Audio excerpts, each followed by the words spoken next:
Guys, আজ নিয়ে চলে এসেছি মুচমুচে মোচার কাটলেট। তাও কিন্তু এটা আমি আজকে কুরকুরে দিয়ে তৈরি করব।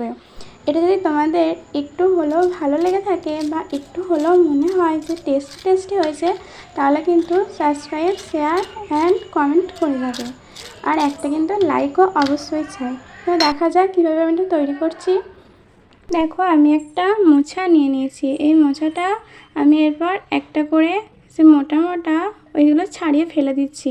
তো তোমরা এভাবে ছাড়িয়ে এগুলো ফেলে দেবে। এগুলো শক্ত শক্ত লাগে, এগুলো কিন্তু খেতে ভালো লাগে না। তো দেখো, আমার কিন্তু ছাড়ানো কমপ্লিট। এরপর আমি দেখো এগুলো কিন্তু পিস পিস করে ছোটো ছোটো করে কেটে নেব। তারপর পাশেতে একটা কড়া চাপিয়ে নিয়েছি। সেখানে কিন্তু আমি এখানে তেল, শুকনো লঙ্কা, পেঁয়াজ, রসুন কুচি নিয়েছি আর লঙ্কা কুচো দিয়ে দিয়েছি। একটু লালচে করে নুন দিয়ে কিন্তু ভেজে নেব। খানিকক্ষণ দেখো আমি বেশ কিছুক্ষণ ভালোভাবে ভেজে নিচ্ছি। এরপর দেখো আমি কিছু মশলা অ্যাড করব। তোমাদের ঝাল অনুযায়ী তোমরা কিন্তু লঙ্কা অ্যাড করবে। তারপর জিরে গুঁড়ো, হলুদ গুঁড়ো, পরিমাণ মতো নুন আর একটু ধনে গুঁড়ো দিয়ে দিচ্ছি। মশলাটাকে বেশ কিছুক্ষণ ধরে নাড়াচাড়া করে নিয়েছি। এরপর জল দিয়ে দিচ্ছি। মশলাটা কিন্তু বেশ কিছুক্ষণ ধরে আমি কষিয়েছি। তোমরা নিশ্চয়ই দেখতেই পারবে আর বুঝতেই পারবে যে আমি কতক্ষণ ধরে কষিয়েছি। আর পরিমাণ মতো একটু চিনি দিয়ে দিয়েছি। আর তোমরা তো জানোই যে আমি সব রান্নাতেই একটু করে চিনি দিই। চিনি দিলে স্বাদটা পুরো পাল্টে যায়।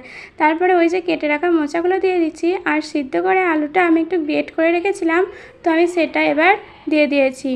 এরপর কিছুক্ষণ ধরে আমি নাড়াচাড়া করে নিচ্ছি। বেশ কিছুক্ষণ ধরেই করেছি। তারপর ব্রেড ক্রাম্বস দিয়ে দিচ্ছি। ব্রেড ক্রাম্বস দেওয়ার পর আমি একটু সরিষার তেল দিয়েছি। তোমরা কিন্তু এভাবেই পুরটা তৈরি করবে, দেখবে খেতে কিন্তু অসাধারণ হবে, পুরো দোকানের মতনই লাগবে। তারপরে দেখো আমার কিন্তু পুরটা রেডি হয়ে গেছে। এরপর আমি একটা কুরকুরে গুঁড়ো করে নিচ্ছি। যেহেতু আমি এটা কুরকুরের কোট করব, সেহেতু আমি কিন্তু কুরকুরেটা গুঁড়ো করে নিয়েছি।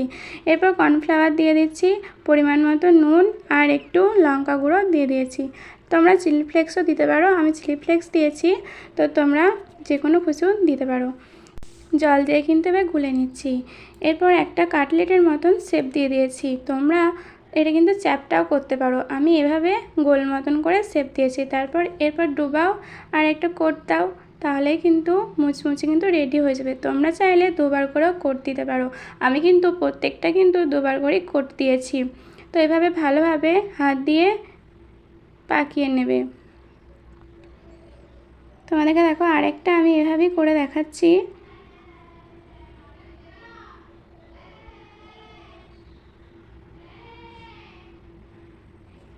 এরপর কিন্তু তেলে ভাজার পালা। দেখো গরম তেলে আমি কিন্তু এক একটা করে দিয়ে দিচ্ছি। এতে কিন্তু ভয়ের কিছু নেই, কখনোই কিন্তু ছাড়বে না। এভাবেই কিন্তু লো ফ্লেমে কিন্তু করে নেবে। এভাবে কত সুন্দর মুচমুচে যে হয়েছে, তোমরা আওয়াজ শুনলেই বুঝতে পারবে। দেখো কত ক্রিস্পি হয়েছে, পুরো দোকানের মতন লাগছে। আর কি তোমাদের দোকানে যেতে লাগবে, ঘরে বসেই কিন্তু এত সুন্দর মোচার একটা কাটলেট তৈরি করে নিতে পারবে। তো দেখো, আহা যা সুন্দর হয়েছিল না, কি বলবো। ভালো লাগলে like, comment, share and subscribe করে দেবে। আর আমার পাশে থেকো। আর বেশি মতন টাটা।